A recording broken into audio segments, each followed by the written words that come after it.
الحمد لله الذي أرسل رسوله بالهدى ودين الحق ليظهره على الدين كله ولو كره الكافرون ولو كره المشركون.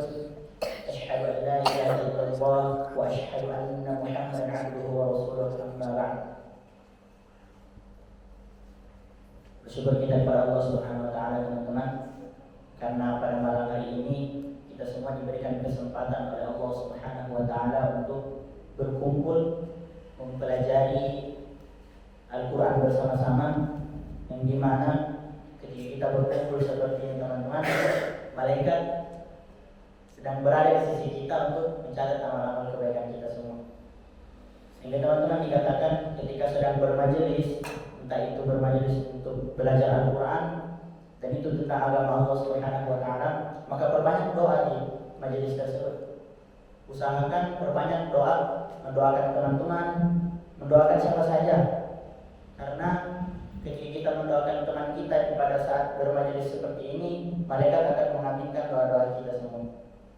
Dan maka dari itu, teman-teman, syukur alhamdulillah kita bisa berkumpul pada malam hari ini. Sebelum itu saya ingin memperkenalkan nama dulu. Nama saya Ahmad Agil dan yang diberikan amanah untuk memberikan kelas tahsin kepada teman-teman semua ini memperbaiki bacaan Al-Quran kita. Kekhawatiran yang besar, teman-teman, Indonesia ini adalah negara dengan muslim terbanyak, populasi muslim terbanyak. Dan sangat disayangkan, teman-teman, umat muslim ini adalah umat Iqra, membaca. Dan sangat disayangkan sekali dengan populasi banyak seperti ini, kita masih kewalahan untuk membaca kitab suci kita sendiri. Kita masih kewalahan untuk membaca kalamullah. Kita lebih banyak membaca kalamun nas, lebih banyak membaca novel misalnya kan, daripada membaca ayat-ayat Allah. Dan di pertemuan pertama pada malam hari ini, teman-teman, kita mungkin akan belajar untuk mengenal huruf-huruf hijaiyah terlebih dahulu. Karena yakinan pasti mungkin masih banyak teman-teman di antara kita yang belum hafal huruf hijaiyah mungkinnya. Dan sebelum kita mulai, saya ingin bertanya dulu, huruf hijaiyah itu sebenarnya ada berapa, teman-teman? Kalau saya menurutku ada 29. Ada berapa? Ada 28, ada berapa? 5 juga 29. Nah, ternyata, teman-teman, ada 3 pendapat tentang huruf hijaiyah tersebut. Pendapat pertama, ada yang mengatakan huruf hijaiyah itu 30. Pendapat kedua, ada yang mengatakan 29. Dan pendapat yang ketiga, ada yang mengatakan 28.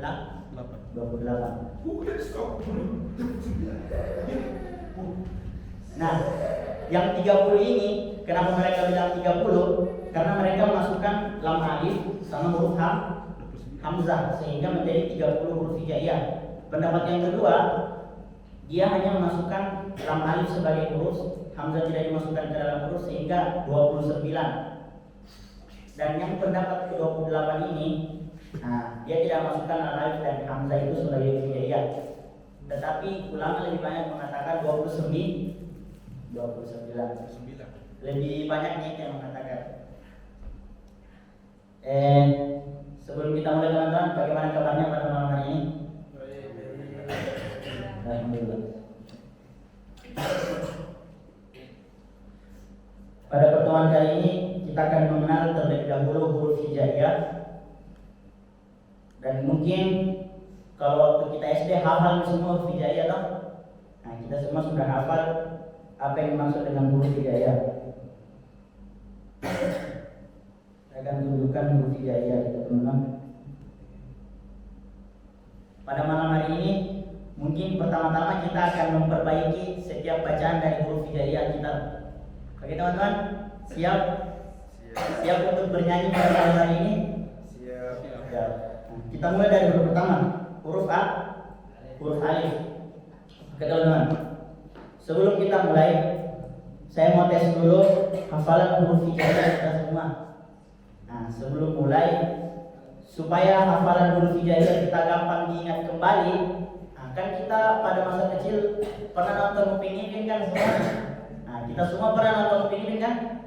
Nah, dan kita hafal huruf hijaiyah, mungkin kebanyakan hafal huruf hijaiyah itu dari film Upin Ipin. Nah, dan kita akan meroja kembali huruf hijaiyah kita dengan menggunakan lagu yang Upin Ipin itu supaya lebih gampang lagi kembali huruf hijaiyah semua.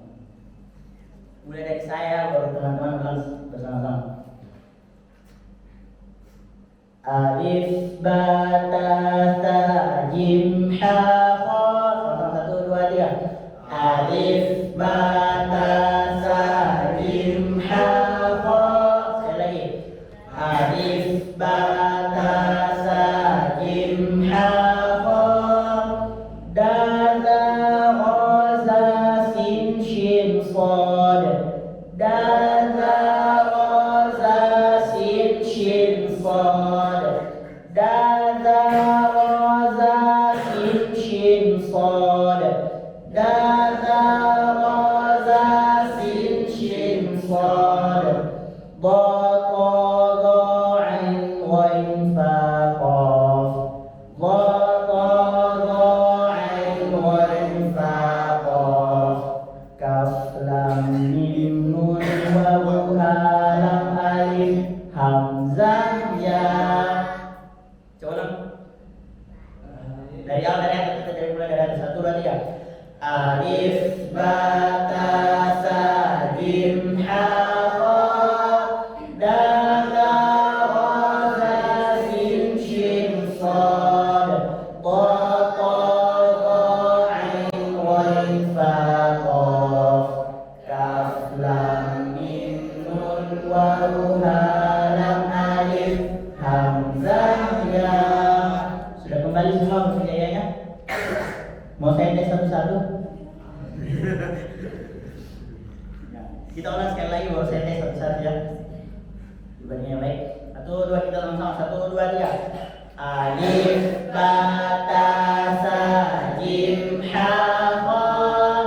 Dal za ra za sin shin sad. Dha ta dha ain ghain fa qaf. Kaf lam mim nun waw ha lam alif hamzah ya. Oke, sekarang kita sudah kembali lagi semua. Mungkin bisa satu-satu dari setelah dulu mungkin. Dulu, laki-laki dulu, Pak. Perempuan dulu ya. Laki-laki Sama saya dulu. Sama-sama. Pimpin Ahmad.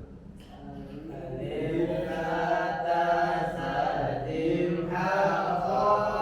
Dal za ra za sin shin sad. Dha ta dha ain ghain fa qaf. Kaf lam mim nun waw ha lam alif hamzah ya. Perempuan lagi.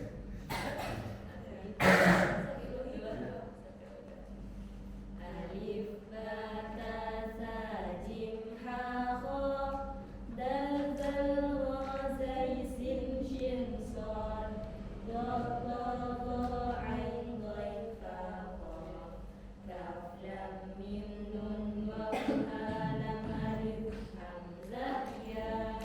Ya, huruf hijaiyah kita sudah kembali teman-teman, dan semoga ini hal yang sepele teman-teman, jangan sampai huruf hijaiyah saja kita tidak hafal. Minimal kita masih hafal huruf hijaiyah kita. Lainnya, sebelum kita belajar tentang huruf-huruf hijaiyah tersebut, kita harus mengetahui dulu tentang pengertian dari tanda-tanda baris dalam membaca Al-Quran. Mungkin kita belum paham tentang fathah itu apa, kasrah itu apa, dhamma itu apa. Nah, mungkin pernah ini dibahas juga di Bonto Kalihara waktu itu, kita ulang kembali. Mungkin kalau bawa buku atau HP yang punya catatan kan, boleh dicatat supaya bisa dipahami. Nah, kita bahas pertama fathah teman-teman. Nah, fathah itu berasal dari bahasa Arab, dari kata bahasa Arab fathaha yaftahu fathan wa fathatan, yang berarti terbuka atau membuka. Jadi ketika kita mengucapkan huruf yang harokatnya fathah itu di mana? Di atas, di bawah, atau ada di mana? Kalau harokat fathah ada di atas hurufnya. Nah, Jadi fathah itu ketika kita mengucapkan huruf yang berharokat fathah, contoh misalnya huruf ba nih. Ada huruf ba, terus di atasnya ada huruf yang berharokat fathah. Cara membacanya dengan membuka mulut, bukan mengonyongkan mulut. Nah, kalau mengonyongkan mulut itu namanya doma. Nah, itu fathah. Tetapi kekeliruan kita selama ini teman-teman, banyak yang salah ketika mengucapkan tanda fathah tersebut. Contoh misalnya, jadi fathah itu tidak sekedar membuka mulut. A, ba, nah, itu membuka mulut saja. A, ba, ta.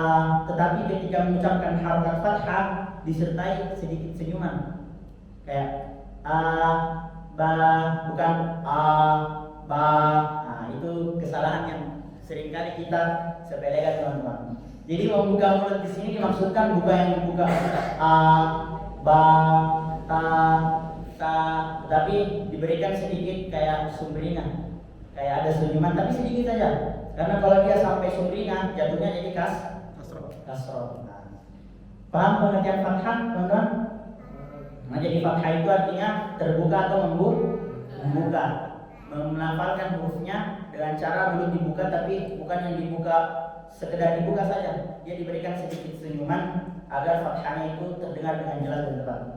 Jadi kalau misalnya kita bilang a, ba, atau ja, nah itu salah teman-teman kalau fathahnya, oke? Tapi dia sedikit senyuman. Yang kedua, kasroh. Jadi kasroh itu berasal dari bahasa Arab inkasaro yang kasiru inkisaron wa kasrohan, yang berarti pecah atau kepingan. Jadi dia kalau kita mengucapkan huruf yang berharokat kasroh, itu mulut kita seakan-akan tersenyum. Bukan senyum, bukan, tapi dia menurunkan apa namanya? Ini bibir bawah. I, bi, ti, si. Nah, untuk pembelajaran tidak apa-apa senyumnya dikasih kayak memang terpaksa saya dulu. I, bi, ti. Coba semua satu tiga. I, coba. I, tadi. I.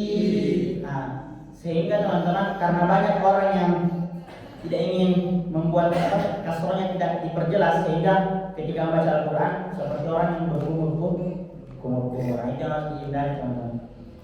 Jadi ucapkan harokat-harokatnya sesuai dengan pengertiannya, itu fathah terbuka, kasroh menurunkan bibir bawah. Jadi nah, menurunkan bibir bawah. Sekarang doma. Pahami tentang kasroh teman-teman? Nah, kalau bisa nanti kalau pulang dari belajar kita ini ambil cermin terus lihat mulutnya, oh selama ini saya kalau kasroh bagaimana, salah atau tidak. Nah.